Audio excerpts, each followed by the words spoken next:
오늘은 에베소 5장 17절 이하에 있는 말씀을 가지고 우리 공부하겠습니다. 우리 17절 다 같이 읽어보십시다. 그러므로 어리석은 자가 되지 말고 오직 주의 뜻이 무엇인가 이해하라.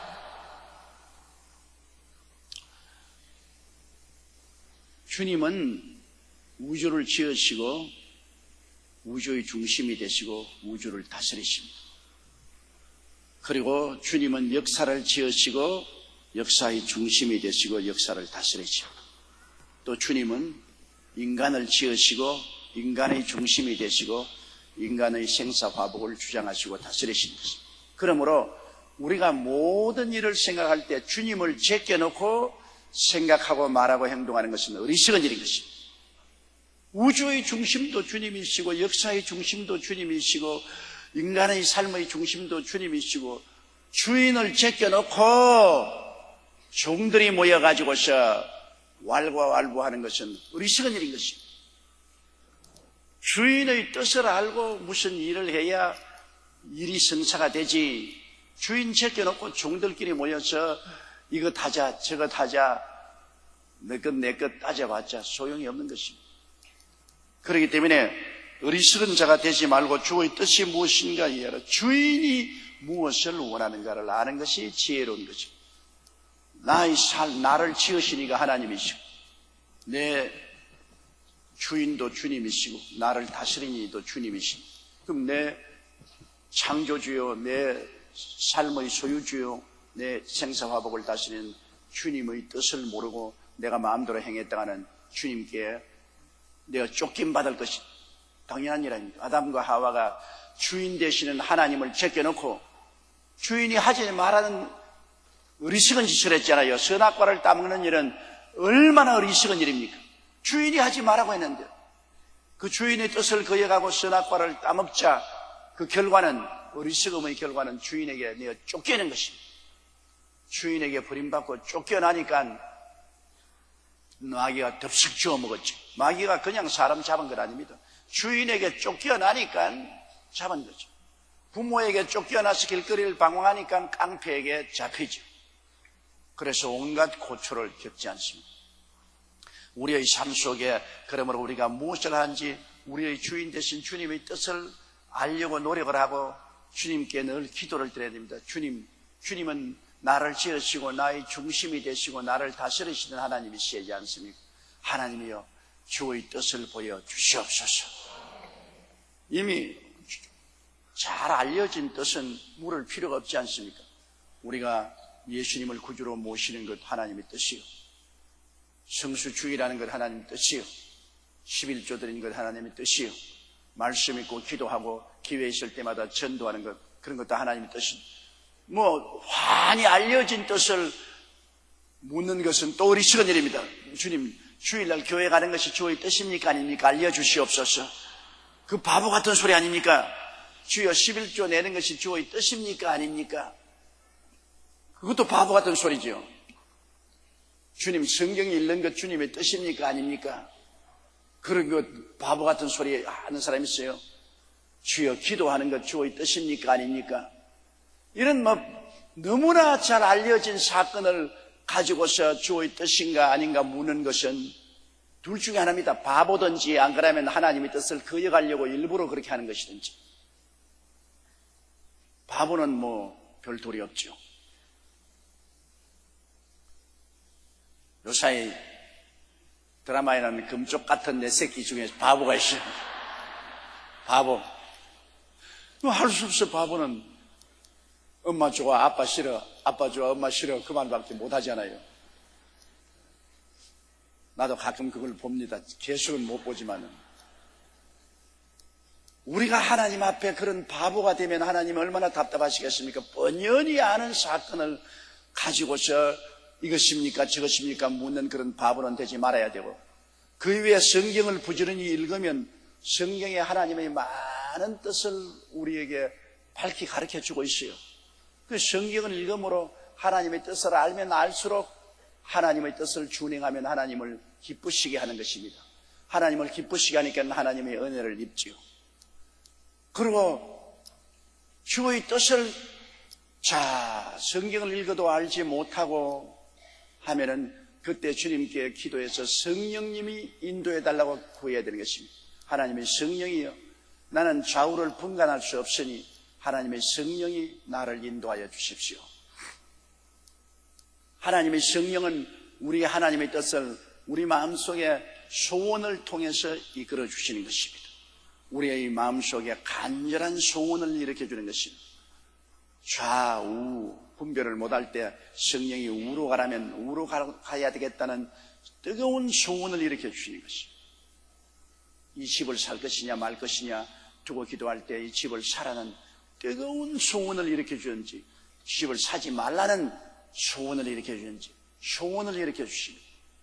그러므로 우리는 하나님이 내 마음속에 성령으로 어떤 소원을 일으켜 주시는가, 말씀을 읽어도 하나님의 뜻을 분명히 알지 못하는 그런 하나님의 말씀에 분명히 표시하지 않은 그런 것을 내가 알기 위해서는 이사 가야 될지 안 가야 될지, 이 물건 사야 될지 안 사야 될지, 이 사업해야 될지 안 해야 될지, 이 남편을 결혼해야 될지, 이 처녀를 결혼할지 모르는 것 많지 않습니까? 그럴 때는 마음의 소원을 살펴봐야 됩니다.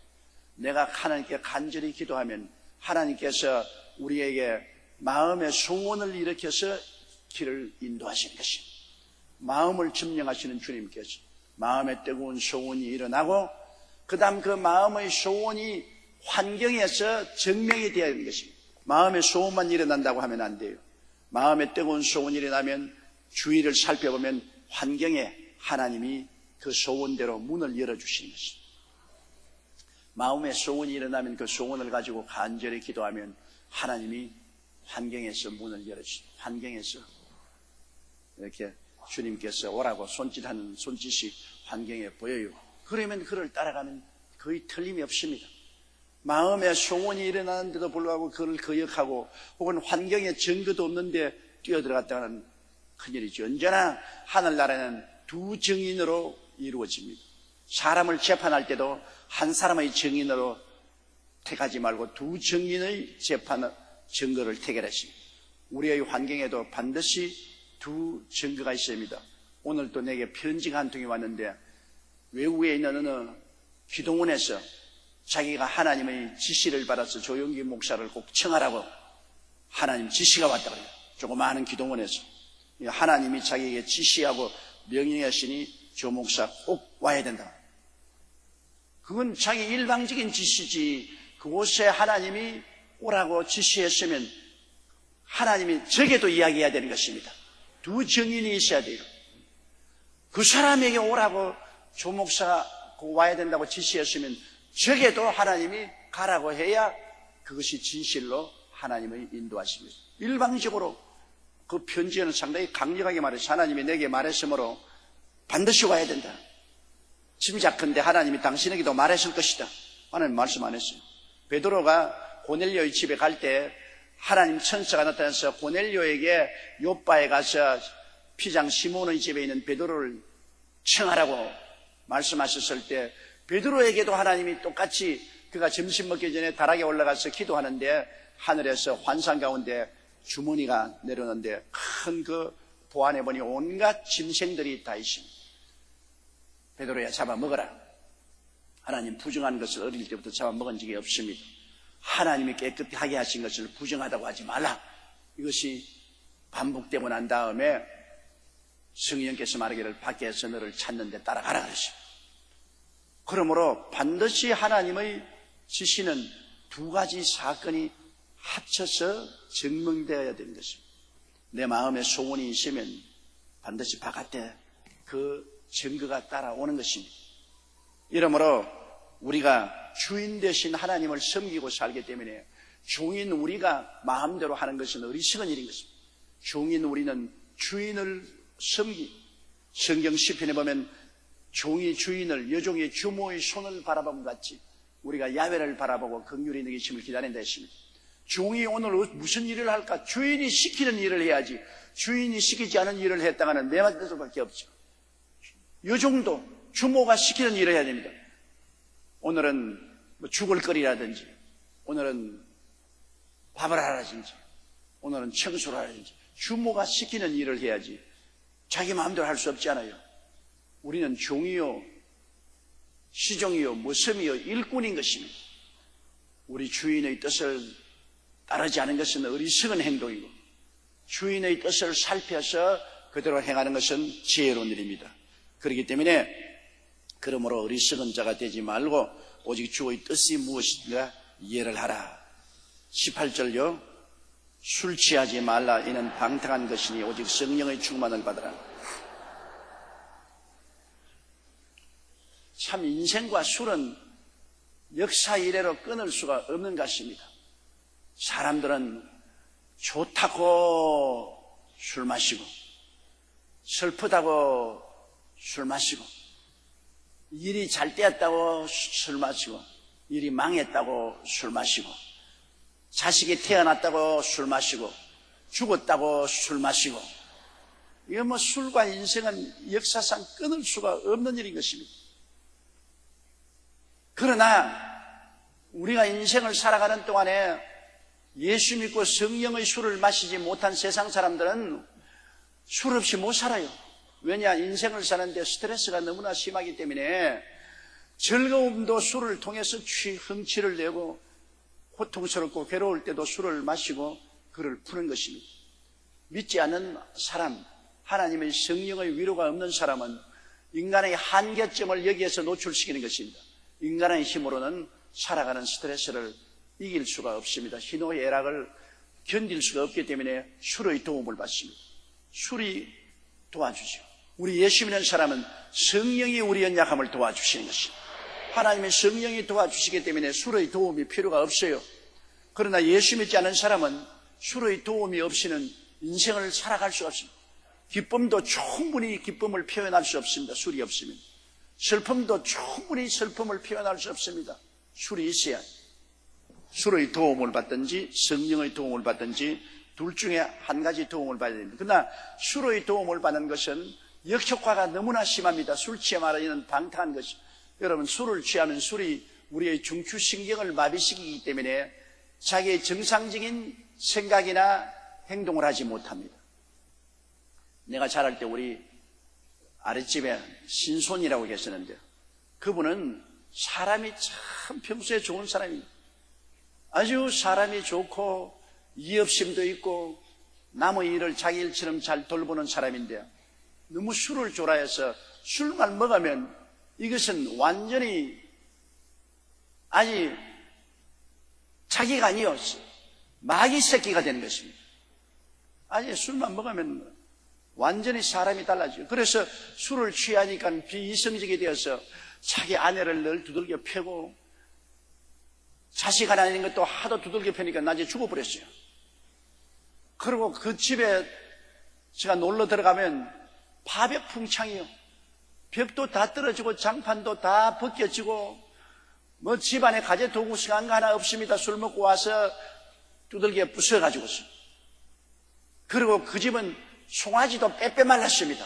왜냐하면 다른 사람은 아침 저녁으로 소를 끌고 나가서 풀을 먹이고 물을 마시는데 이거는 막대기에 묶어놓고 난 다음 아침 저녁 내내 풀도 안 먹이고 술 먹고서 돌아다니니까 송아지조차 빼빼 말라갔어. 그리고 농사철에 농사일을 잘 돌보기 하기 때문에 논에는 피가 가득하고 밭을 안 매서 밭에 풀이 자욱하고 말이 안 돼요. 술 취함으로 말미암아 완전히 정신을 잃어버린 것입니다. 자기가 정상적으로 생각하고 말하고 행동을 못해요.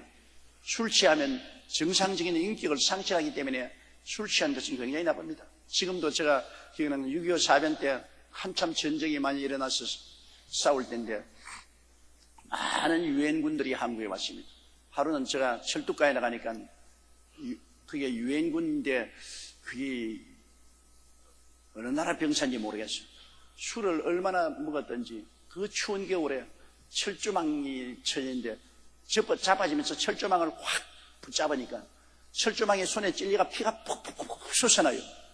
그런데도 계속해서 철조망을 확 손을 잡고 또 잡아지면서 철조망을 확 온 손이 피투성이에요. 그래도 눈이 완전히 초점을 잃고 난다. 오케이, very good. 내가 가만히 보고, 이야, 술이 취하면 저렇게 자기 정신을 잃어버리고 비인간적인 행동을 하는구나. 절실히 깨달았어요. 그래서 사람들이 술을 취하면 그런 정신없는 짓을 하지 않아요. 가족을 패고 살인도 하고, 그리고 술 취하면 방탕하잖아요. 술 취하면 비인격적이 되기 때문에 도덕성을 상실해서 술을 취하면 음란하고 세속적이 되는 것입니다. 술 취한 사람 치고 아직 자기 정상적으로 윤리와 도덕적으로 행한 사람 없지 않아요. 술을 취하면 술김에 그만 방탕하고 음란하고 개패하고 정신을 잃어버립니다.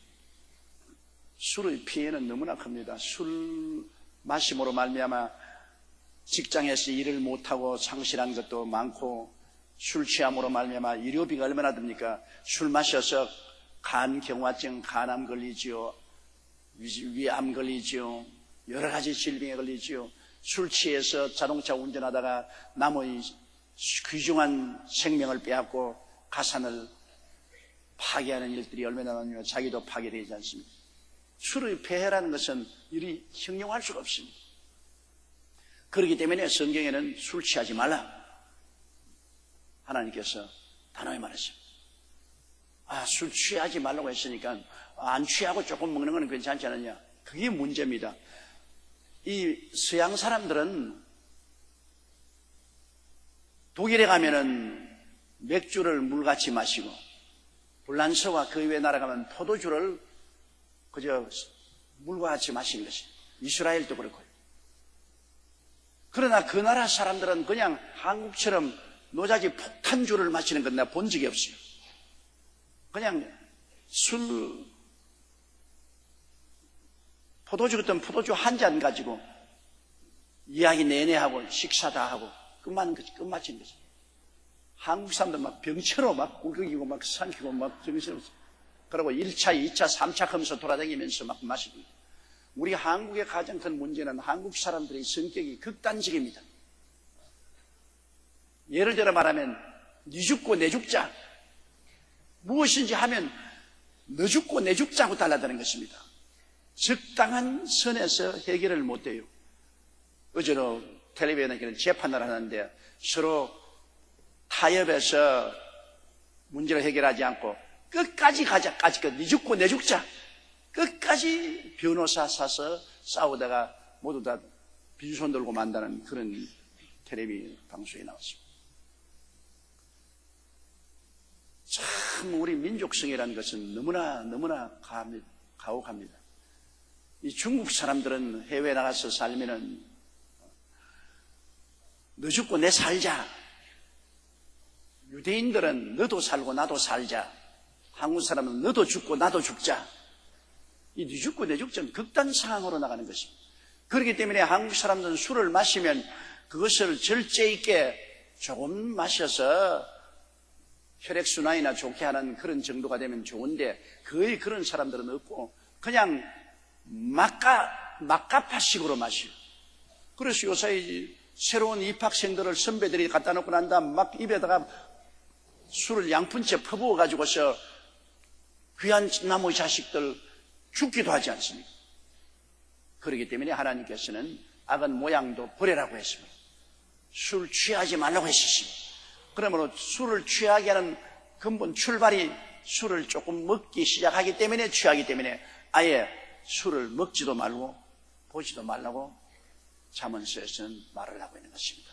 아예 위험한 것은 근처에 안 가는 게 좋아요. 술 취하면 반드시 폐가 망신하고 도덕적으로 퇴폐하게 되는 것입니다. 그러나 세상 사람들은 그럼에도 불구하고 술의 도움을 받아서 인생을 사는데 우리 예수 믿는 사람은 성령의 도우심을 받고 살아가니까 얼마나 좋은지 모릅니다. 성령도 우리 연약함을 도우시나니 우리 연약해요.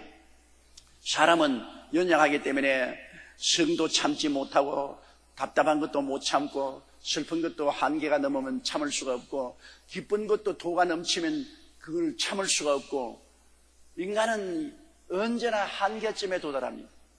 그러므로 도움이 필요한 것입니다. 어린아이가 장성할 때 끊임없이 아버지 어머니의 도움이 필요하고 이제 학교 가면 선생님의 도움이 필요한 것처럼 우리 인생은 하나님의 도움이 필요한데 하나님께서 우리를 고아와 같이 버려놓지 아니하고 성령을 보내셨는데 성령은 보혜사라는 것은 헬라어로 파라클레토스라는 말은 항상 하나님의 보내심을 받아 우리 곁에 있어서 우리를 도우시는 자라는 말인 것입니다. 성령도 우리의 약함을 도우시는. 그래서 여기에는 술 취하는 대신에 성령의 충만함을 받으라.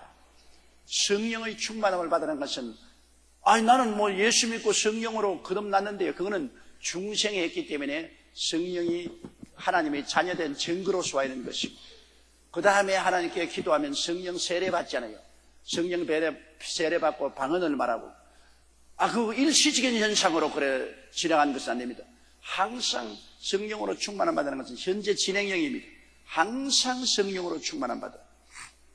그럼 성령으로 항상 충만함 받기 위해서는 어떻게 해요? 항상 성령님을 인정하고 환영하고 모시드리고 의지하며 항상 하나님께 성령 충만을 달라고 늘 기도를 해야 되는 것입니다. 구하라 주실 것이요 찾으라 찾을 것이요 문을 두드리라 열릴 것이라 했기 때문에 항상 구하라는 것입니다. 늘 성령 충만을 자나 깨나 구하고 늘 성령님을 인정하고 환영하고 모시도록 의지하고 늘 성령님의 도움을 구하는 것입니다. 성령 충만은 현재형입니다. 현재 늘 성령님 함께 계시니 감사합니다. 성령님을 인정하고 환영하고 모시드립니다. 성령께 의지합니다. 하나님 지금 성령으로 충만하게 하여 주시오. 지금 성령 충만한 가운데 살게 하여 주시오. 늘 현재 상황에서 어제 성령 충만한 것 아니고 장차 성령 충만할 것 아니고 지금의 현재 상황에서 늘 성령 충만을 구하면 하나님이 성령을 충만히 주십니다. 왜? 성령으로 충만하라는 것은 하나님 명령이기 때문에 하나님 명령을 우리가 받아들여서 하나님께 늘 충만하기를 구하면 하나님이 기쁘게 해주시는 것입니다. 하나님이 안 해주시려는 것을 우리가 구하면 안 되겠지만 하나님이 자원해서 충만하라고 하는데 우리가 구하면 되지 않아요. 그 성령 충만을 말하면 우리가 큰 도움을 받아요. 기쁠 때 성령으로 충만하면 정말 영화로운 하나님의 영광과 찬송을 드렸죠. 슬플 때 성령을 의지하면 큰 위로와 평안을 얻을 수가 있고 우리의 생각을 뛰어넘는 평강을 마음속에 은혜를 마음속에 믿음을 마음속에 체험할 수 있는 것입니다. 성령은 세상 사람이 술의 도움을 받는 것처럼 예수 믿는 사람은 성령의 도움을 받아야 돼요. 오늘날 예수 믿는 사람이 성령을 알지 못함으로 말미암아 세상 사람 따라서 세상 술의 도움을 받는 사람이 많아요. 교회 왔다 갔다 하는 사람, 주여 주여 하는 사람도 술의 도움을 받는 사람이 많습니다. 나 교회 가고 예수 믿어도 술 없이는 못 산다는 사람이 있어요. 그건 왜냐? 성령을 모르기 때문에 그런 것입니다. 성령의 새술은 인간 술하고 비교할 수가 없는 것입니다. 인간 술은 절대로 희노애락의 문제를 근본적으로 해결하지 못합니다. 술은 취하고 깨고 나면 더 고통스럽습니다. 성령은 취하면 취할수록 좋습니다. 넘치면 넘칠수록 좋다고요. 그러므로 우리 예수 믿는 사람은 술 아닌 하나님의 성령의 도우심이 언제나 우리 곁에 있다는 것을 알고 성령의 도우심을 항상 구하고 항상 성령의 충만함을 강구해야만 되는 것입니다. 그러면 현실적으로 우리는 도움을 받을 수가 있는 것입니다. 19절요. 시와 찬미와 신령한 노래들로 서로 화합하며 너희 마음으로 주께 노래하며 찬송하며. 성령이 충만하면 노래를 부르게 돼요. 세상 사람은 술이 충만하면 노래를 부르기 시작하잖아요. 막 밤에 막 백주에 사람이 자든 말든 고함을 치고 막 청춘아 다시 오라, 청춘을 돌려다오 하고서 고함을 치고 비틀거리거든요. 술 취하면 마음속이 흥이 돋았는데 성령이 충만하면 그런 흥이 아니라 건설적이고 창조적이고 아주 마음속에 시가 나와요. 시를 전혀 짓지 못한 사람도 성령이 충만하면 아주 시가 넘쳐나고 혹은 시편에 있는 기록된 시를 우리가 읽고 즐거워하는 것입니다. 성령이 충만해서 다윗이 시편을 지었지 않습니까? 이 오늘날 우리 찬송 작사들은 다 찬송은 시 아닙니까? 곡조 붙은 기도의 시인데 모두 다 성령 충만한 사람이 찬송을 지었습니다. 찬송 가운데 보면 슬픔도 기쁨도 희망도 꿈도 용기도 담력도 다 그곳에 있어요. 그런 것을 통해서 성령의 도우심을 받아 부른 노래가 바로 우리 찬송 아닙니까? 우리 찬송 시인인 손명희 자매님은 뇌성마비로 인해 부자연스러운 몸으로 살았습니다. 내 손명희 자매님 그 부모님이 내게 와서 함께 내가 기도한 적이 있는데 내가 보고 너무나 인간적으로부터는 최근에요. 온몸 다 비틀어지고 온 다리 다 비틀어지고 목도 다 비틀어지고 말 한마디 하려면 얼마나 애를 쓰고 힘을 써야 말 한마디를 하고, 그러니까 그렇게 태어났으니 얼마나 비관스럽습니까? 몸이 그렇다고 해서 마음도 비틀어진 건 아니거든요. 마음은 보통 정상이지만 몸이 다 그렇게 비틀어져 있으니 얼마나 고통스럽습니까? 그래서 그는 자신의 몸이 너무나 추하고 고통스러워서 주님께 원망을 했습니다. 주님, 나의 몸을 이렇게 할 것이었으면 차라리 태어나지 않도록 하는 것이 왜 생명을 주셔서 이처럼 고통을 당하게 하십니까? 마땅하지 않겠습니까? 너무 고통스러우니까 주님께 탄식과 원망스러운 기도를 했습니다. 그런데 하루 주님의 음성이 들려왔습니다. 명희야, 내 몸이 온전했더라면 내가 나를 알았겠느냐? 여러분, 참 어려울 때라도 주님의 음성 한 번만 들려오면 모든 것이 해결이 되는데, 사람이 그런 말을 해가지고서는 아무 소용 위로가 안 되죠. 그러나 주님께서 지니, 명희야, 네가 몸이 성했으면 나를 믿고 사랑하겠느냐? 그 말 한마디에 하나님이 나를 사랑하고 계시는구나. 하나님이 나를 알고 인정하고 계시는구나. 하나님이 나를 사랑하고 나를 알고 인정하고 계시다는 것을 깨달으면 모든 문제가 해결입니다. 내가 아무리 슬픔과 고통과 괴로움에 처했어도 하나님이 나를 몰라준다고 할 때 절망이지, 이런 상황에 있는 나를 알아주고 하나님이 사랑하시고 하나님이 돌봐주시는 것을 생각할 때 문제가 해결되죠. 송명희 자매님은 그 사랑에 감격해서 그때부터 하나님 앞에서 하나님의 사랑을 감사하고 찬미하기 시작했었습니다. 그는 이렇게 고백했어요. 휠체어에서 보는 나는 힘이 없습니다. 누군가 뒤에서 밀어줘야 움직이고 누군가 동행해야 하는 약한 존재입니다. 그러나 휠체어에서 보는 주님은 언제나 나와 동행하십니다. 나의 오른손을 잡아주시며 말씀하십니다. 내가 약할수록 나는 더 가까이 너와 함께하리라. 나는 송명희 자매님이 지은 시 중에 우리 찬송가로 부르는 노래를 참 좋아합니다. 그게 그가 지은 것이, 나 가진 재물 없으나 나 남이 가진 지식 없으나 나 남에게 있는 건강이 있지 않으나 나 남이 없는 것 있으니 나 남이 못 본 것을 보았고 나 남이 듣지 못한 음성 들었고 나 남이 받지 못한 사랑 받았고 나 남이 모르는 것 깨달았네. 그 송명희 자매님이 휠체어에 앉아있는 그 모습을 볼 때 이 시가 내 마음에 그렇게 부딪혀오더라고요. 온몸이 비틀어지고 저에게 말 한마디 하려는데 보통 말 한마디 할 것을 2분 3분 걸려야 말을 합니다. 조목사라는 이름을 부르게 주저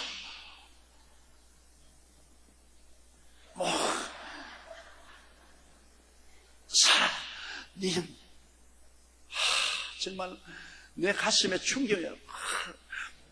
저렇게 하고도 하나님을 사랑하니 얼마나, 나는 이렇게 사지가 멀쩡하면서 하나님 불평할 수가 있겠느냐? 사지가 멀쩡하면서 저런 분이 저러면서도 하나님을 사랑해서 하나님 앞에 찬양의 시를 짓는데 나같이 사지가 멀쩡한 사람이 그래 원망 불평한다는 것은 하나님 앞에서 너무나 우중들을 일이 아니겠는가? 정말 가슴속에 깨달았습니다. 그가 시의 내용이 정말 맞아요. 나 가진 재물 없으나 아무것도 없어요. 내가 보니까 휠체어 하나밖에 없다고. 나 가진 재물 없으나 나 남이 가진 지식 없으나, 그렇게 해서 학교도 못 다녔으니까 정상적인 지식을 얻은 것 없죠. 나 가진 재물 없으나 나 남이 가진 지식 없으나 나 남에게 있는 건강도 없지 않아요. 건강 없으나 남이 없는 걸 가지고 있다. 안 믿는 사람들 사지 멀쩡하고 세상에서 박박사하게 다 갖고 뜬뜬하고 사는 사람이지만은 그 사람은 갖지 못한 것, 그 불쌍한 송명이 자매님은 가지고 있다는 것을 시인합니다. 없는 것만 바라보지 않고 있는 것을 바라보았다는 거죠. 있는 것, 그 무엇이 있느냐? 나 남이 못 본 것 보았다. 못 본 것 하나님 아버지와 예수님 영생을 보았다. 나 남이 듣지 못한 음성 들었고, 나 남이 받지 못한 사랑 받았고, 나 남이 모르는 것 깨달았다. 그래서 그 처절한 절망 가운데도 좌절하지 않고 낙심하지 않고 원망하지 않고 부정적으로 생각하지 않고 건강한 마음을 가지고 오히려 이 사회를 걱정하고 국가를 걱정하고 나라와 민족을 위해서 나보다 더 뜨겁게 기도하더라고요. 그녀의 그 신앙생활과 시들은 육신이 건강한 사람에게는 삶에 대한 감사한 마음을, 마음이 상한 자에게는 위안을, 온갖 장애로 시달리는 자에게는 큰 용기를 주는 그런 삶을 살고 있는 것입니다. 그러므로 여러분, 우리가 사지가 멀쩡하게 태어난 것 우리 보통으로 생각하지 않아요. 그러나 이런 분들을 비추어보면 얼마나 우리가 감사하다는 것을 알아야 돼요. 그런 사람도 어두움 대신에 빛을, 무질서 대신에 질서를, 절망 대신에 소망을 찾아서 그리스도 안에서 감사하는 일. 우리가 주님께 감사하지 않고 산다면 너무나 잘못된 삶이 아니겠습니까? 그러므로 성령이 충만하면 어떠한 환경에 있든지 시를 짓게 되고 찬미하게 되고 신령한 노래를 하게 됩니다. 신령한 노래라는 것은 방언으로도 노래하는 것도 신령한 노래고, 송명이 자매인 것처럼 성령으로 충만해서 시를 지어서 노래하는 것도 신령한 노래입니다.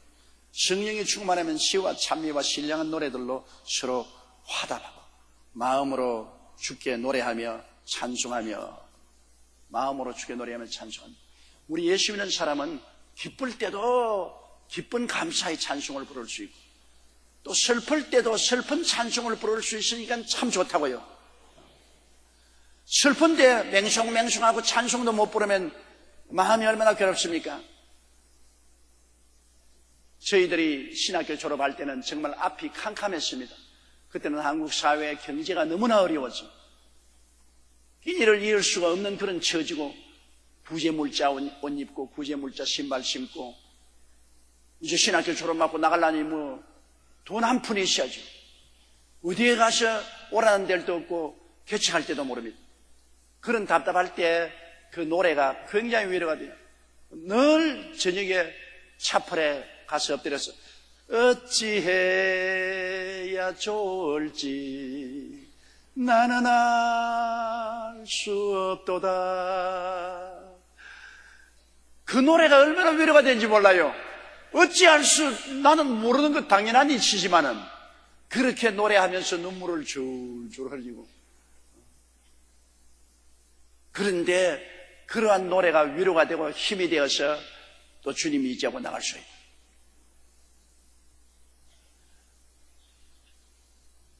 여러분, 우리가 많이 부르는 Amazing Grace, 나 같은 죄인 살리신 그네 놀라와 잃었던 생명 찾아보 광명을 얻었네. 이 노래는 작사만 있지 작곡자가 없습니다. 이 노래를 지은 사람은 노예 상인이었어요. 많은 노예들을 아프리카에서 잡아서 유럽에 가서 팔아먹는 노예 상인이었습니다. 그는 아주 흉악한 노예 상인이었지만은 어릴 때 어머니가 열심히 예수를 믿고 주님께 늘 내 아들을 구원해달라고 기도하는 그 음성이 그 마음에 살아있어요. 한 번은 노예선을 신고서 그가 바다를 향해다 큰 풍랑을 만났어요. 죽게 되었을 때 그가 엎드려서 어머니가 섬기는 하나님, 나를 살려주면 내가 평생을 주님 섬기겠습니다. 그렇게 기도했는데 그 풍랑에서 살아나자 그가 육지에 배를 대고 그 길로부터 모든 것을 버리고 주님께 헌신해서 평생을 맨발 보고 다니면서 복음을 전했습니다. 그런데 그가 지은 노래가 바로 Amazing Grace, 나 같은 죄인입니다.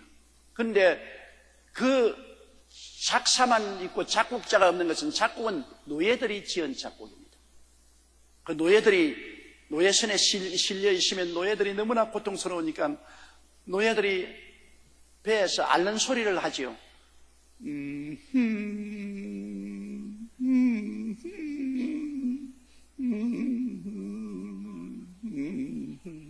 이게 노예의 앓는 소리였습니다. 노예들이 너무나 고통스러우니까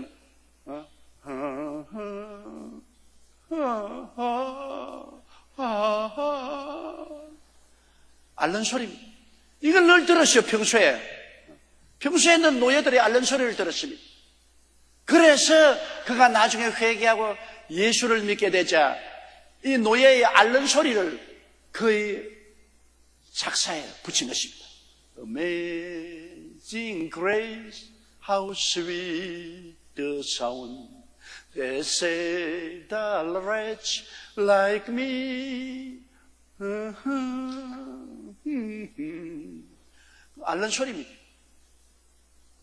그렇게 흉악한 사람도 회개를 하고 그 다음에는 하나님 앞에 돌아와서 성령을 감동하니까 그 다음에는 회개와 자복의 그 감동 어린 시를 짓고 그 곡조는 그 뱃속에서 타고 고통을 당하고 앓는 노예의 앓는 소리를 그 곡조에 붙여가지고서 이 노래를 지었던 것입니다. 그러니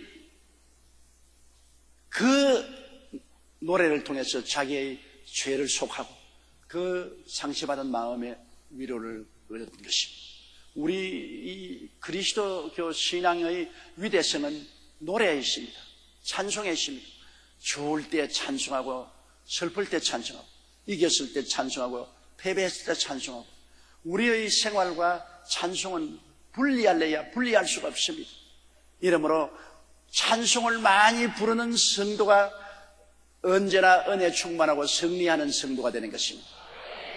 찬송을 부르지 않고 늘 입이 맹숭맹숭한 사람은 신앙도 깊어지지 아니하고 승리로운 신앙생활도 할 수가 없습니다. 언제나 부흥이 일어나는 교회는 찬송이 뜨겁습니다. 굉장한 뜨거운 찬송이 있고 기도가 있을 때 부흥이 일어나죠. 개인의 가슴 속에도 하나님의 성령이 충만하면 늘 찬송을 하게 되는 것입니다. 기쁜 찬송, 승리의 찬송, 슬픈 찬송, 탄식의 찬송, 이 찬송을 통해서 우리는 인생을 더 깊이 이해하고 어려움을 이기고 승리하는 삶을 살아갈 수가 있게 되는 것입니다. 20절요. 범사에 우리 주 예수 그리스도의 이름으로 항상 아버지 하나님께 감사하며. 성령이 충만하지 않으면 감사한 마음 안 생겨요. 절망만 보이니까. 이제 원망스러운 사람만 보여요. 성령이 충만하지 않으면 내 환경에 어둡고 캄캄한 것밖에 안 보여요. 못 사는 것, 미운 사람, 고통스러운 것, 답답한 일, 괴로운 것, 이런 것밖에 안 보여요. 성령이 충만하니까. 그것만 보이니까 우리는 원망, 불평, 탄식할 수밖에 없어요. 그러나 성령이 충만하면 하나님의 은총이 보여요. 하나님의 영광이 송명의 자매처럼.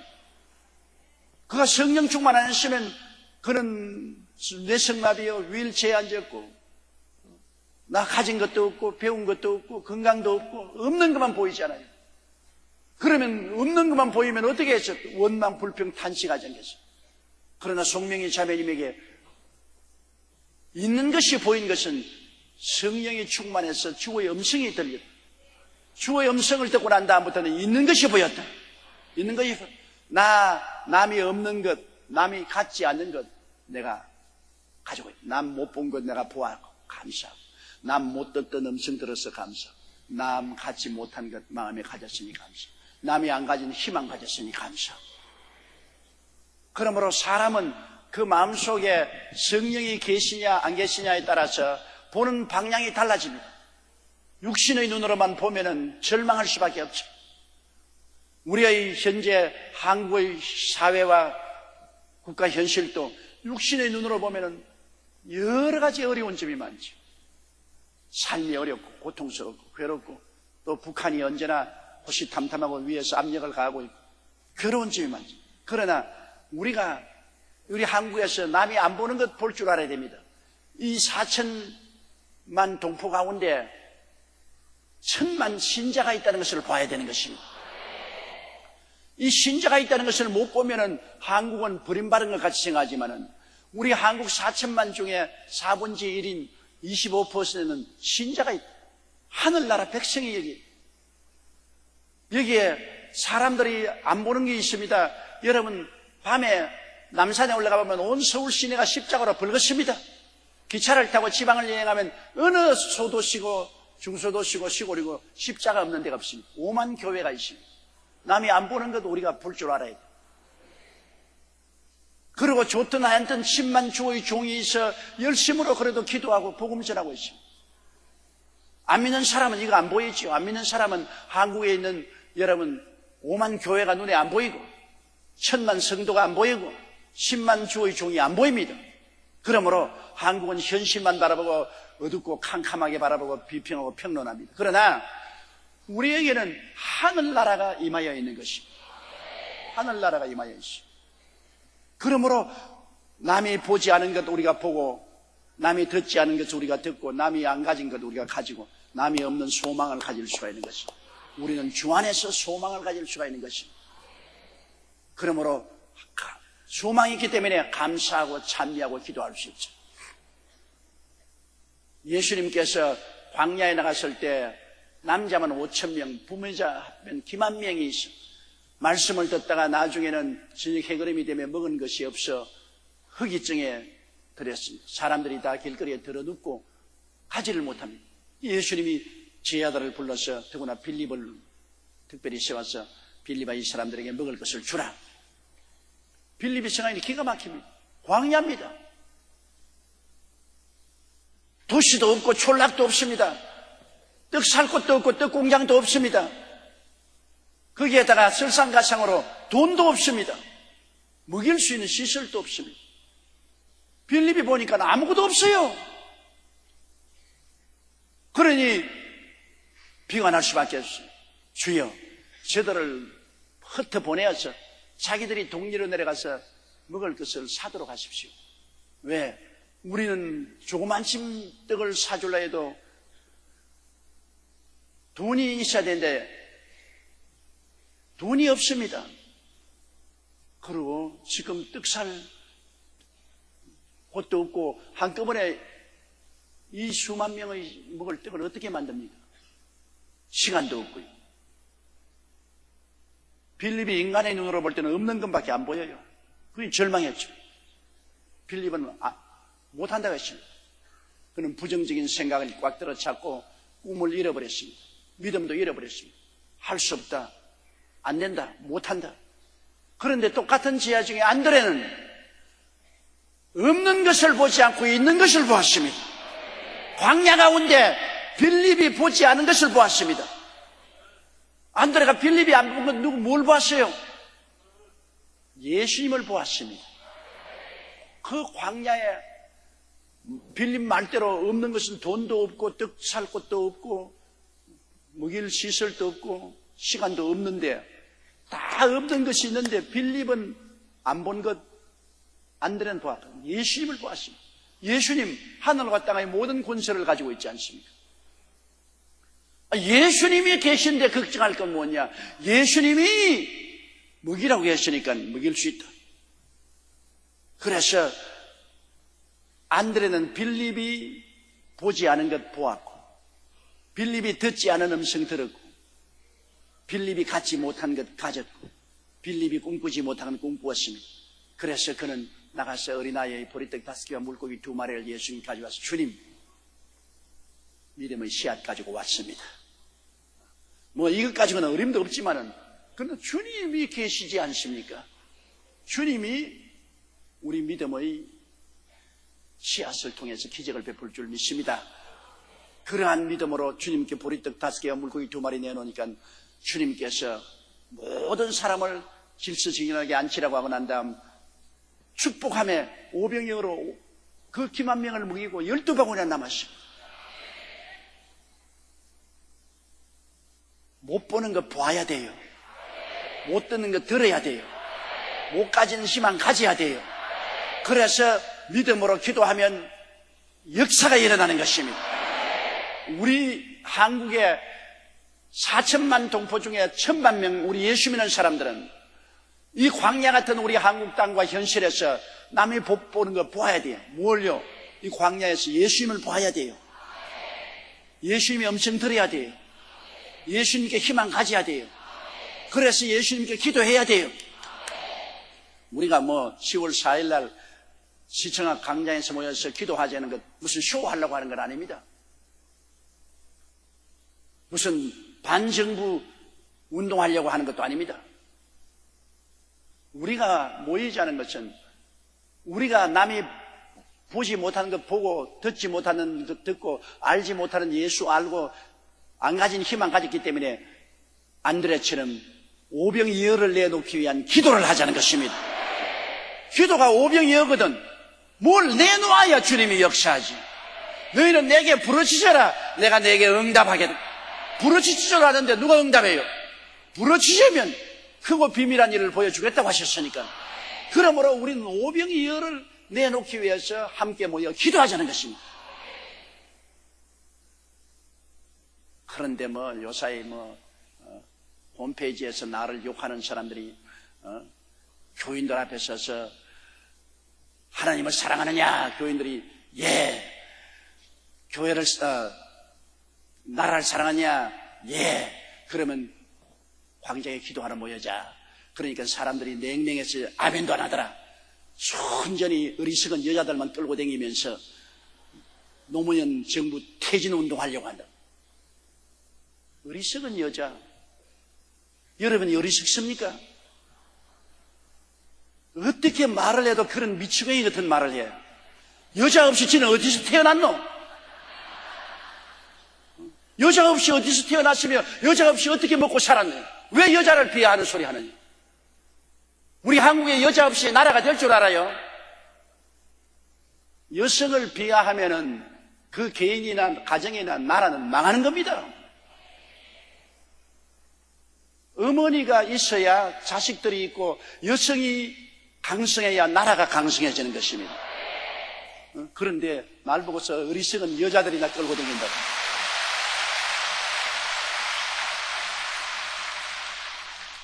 여성들의 기도 때문에 지금까지 한국이 살아있는 것입니다. 어떻게 그런 소리를 해요?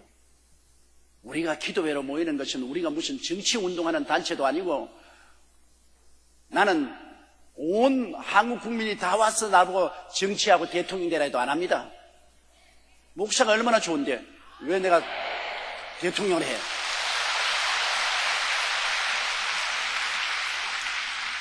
그런 야망과 그런 욕망 없어요. 우리가 원하는 것은 하나님을 사랑하고 나라를 사랑하기 때문에 우리 나라에 안 믿는 사람이 못 보는 것 우리가 보았고 안 믿는 사람이 못 들은 것 우리가 듣고 안 믿는 사람이 모르는 것 우리가 알고 안 믿는 사람이 안 가진 희망 우리가 가졌기 때문에 빌립은 못한다고 할 때 안드레처럼 우리는 오병이어 기도의 오병이어를 가지고 나가자는 것입니다. 하나님 앞에 하나님 이 나라와 민족에 복을 주시옵소서.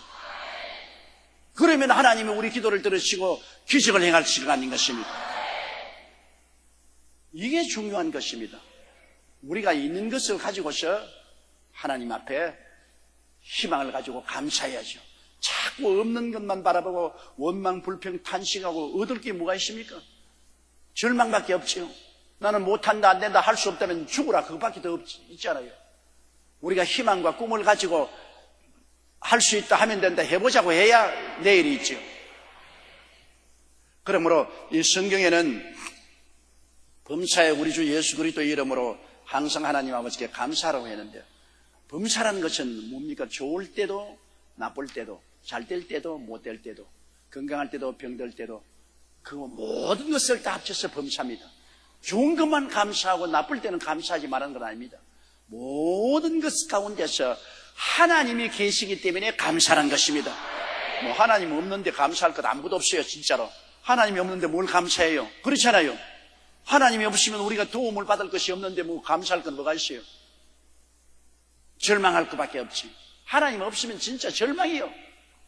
인생을 살아가는데 하나님 없으면 절망이요. 하나님 없다가 죽은 사람 묘비에 뭐라고 적어요? 먹다 자다 깨다 죽었다. 그거밖에 없잖아요. 하나님 있는 사람은 이 땅에서 살다가 천국으로 갔다. 희망이 있잖아요. 정말로 예수 믿고 하나님 의지하지 않으면 희망 없어요. 살아있다는 것, 늘 먹고 자고 깨고 염려하고 근심하고 불안하고 고통당하는 연속입니다. 인생은 고해라고 하지 않았어요. 이 세상에 사는 그 자체가 고해입니다. 욥기에 불티가 하늘로 올라가면서 사람은 고난을 위해서 태어났다고 했습니다. 이 세상에 태어나서 고생 안 하는 사람 누가 있어요? 다 고생한다고요. 재물이 있으면 고생 안 해요. 재물이 있으면 고생이 더 많이 붙어와요. 성경에는 보면 재물이 늘면 먹는 사람도 많아지고 구경하는 것밖에 없다 그랬습니다. 재물이 있어도 고생이고 권력이 있어도 고생입니다. 지금 제일 마음고생 누가 하는지 압니까? 우리 노 대통령이 제일 마음고생합니다. 청와대가 얼마나 좋아요. 아름다운 청와대에 있어도 그 마음고생은 말로 다 할 수 없어요. 내가 옛날에 김영삼 대통령이 대통령직 얼마 안 남았을 때 청와대에 방문하니까 그 어른께서 말씀하시기를 하루가 여삼추로 바늘방석에 앉아있는 것 같아서 빨리 떠나고 싶다고 그랬어. 이 산 감옥인데 빨리 떠나고 싶어. 박정희 대통령께서 계실 때도 내가 박정희 대통령이 만나니까 그 하는 말이 목사님 내가 앉아있는 자리가 바늘 위에 앉아있습니다 그러더라고요. 바늘 위에 앉아있는 것처럼 괴롭다. 권력의 최고 기관에 계신 분들도 그 기간 동안에 얼마나 고통스럽고 괴로운지 모릅니다. 그렇다고 거지는 안 괴로워요. 거지는 배고프니까 괴롭지요. 노숙자 잘 곳도 없고 괴롭지 않아요. 높은 자나 낮은 자나 인생으로 태어난 사람은 다 절망적인 존재라고요. 다 괴롭다고요. 그러니 뭐 너만 괴롭고 나만 안 괴롭고 나는 덜 괴롭다는 생각하지 마십시오. 나름대로 다 괴로움이 있어요. 그 괴로운 중에 우리가 예수를 믿고 하나님을 안다는 것이 큰 희망이 되어서 그 괴로움을 이기고 살아갈 수가 있다는 것입니다. 그 괴로움을 이기고 살아가는, 괴로움 없이 살아가는 사람은 없습니다. 괴로움을 이기고 살아가는 사람은 있지요. 그런데 우리는 예수 믿고 성령의 도우심을 받아 괴로움을 이기고 살아가지만은 예수 믿고 성령 안 받은 사람은 괴로움을 이기고 살 수가 없으니까 항상 술에나 의지해야죠. 마약에 의지하고 술에 의지하고 세상 쾌락에 의지해서 그 도움으로 이 괴로움을 잊으려고 하지만은 그 괴로움을 잊는 순간은 눈 깜박할 사이고 그로 말미암아 술 취하면 더 큰 방탕과 괴로움을 가져오죠. 그러나 이 괴로운 세상이지만 우리가 성령님을 위해서 하나님을 믿고 큰 소망을 가짐으로 우리는 모든 괴로움을 이길 수가 있습니다. 환난이나 공고나 적신이나 위험이냐 죽음이냐 칼이랴 이 모든 일에 우리를 사랑하신 이로 말미암아 우리가 넉넉히 이기나니라. 예수 믿는 생활은 이기는 생활이지 고통을 안 당하는 생활이 아니고 고민이 없는 생활이 아닙니다. 고민도 있고 고통도 있고 슬픔도 있고 괴로움도 있어요. 그러나 우리 사랑하는 예수님으로 말미암아 우리는 늘 이기고 삽니다. 그래서 성령의 도우심을 받아 이기고서 우리는 시를 부르고 찬미를 부르고 신령한 노래하고 그리고 모든 일에 하나님 품에 안겨서 하나님 때문에 감사하는 것입니다. 하나님 때문에 감사해요. 왜? 좋은 것은 좋아서 좋고 안 좋은 것은 하나님이 좋게 만들어 주실 것이기 때문에 우리 감사하는 거예요. 하나님을 사랑하는 자 곧 그 뜻대로 부르심을 입은 자들에게는 모든 것이 합력하여 선을 이루다니라. 악을 선으로 바꾸어 주실 하나님이 계시기 때문에 감사하죠. 그러므로 범사에 감사할 수 있어요. 그저 감사합니다. 그저 감사합니다. 그저 감사합니다. 그저 감사합니다. 그저 감사해요. 하나님이 계시기 때문에. 하나님이 계신 것 얼마나 고맙습니까? 하나님의 은혜로 이 쓸데없는 자 왜 구속하여 주는지 나는 알 수 없구나. 그러니 하나님께 감사하지 않으면 박수로 하나님께 감사합니다. 내 모든 형편을 아시는 하나님께서 늘 같이 하고 도와주실 줄 알고 있기 때문에 우리가 감사하는 것입니다.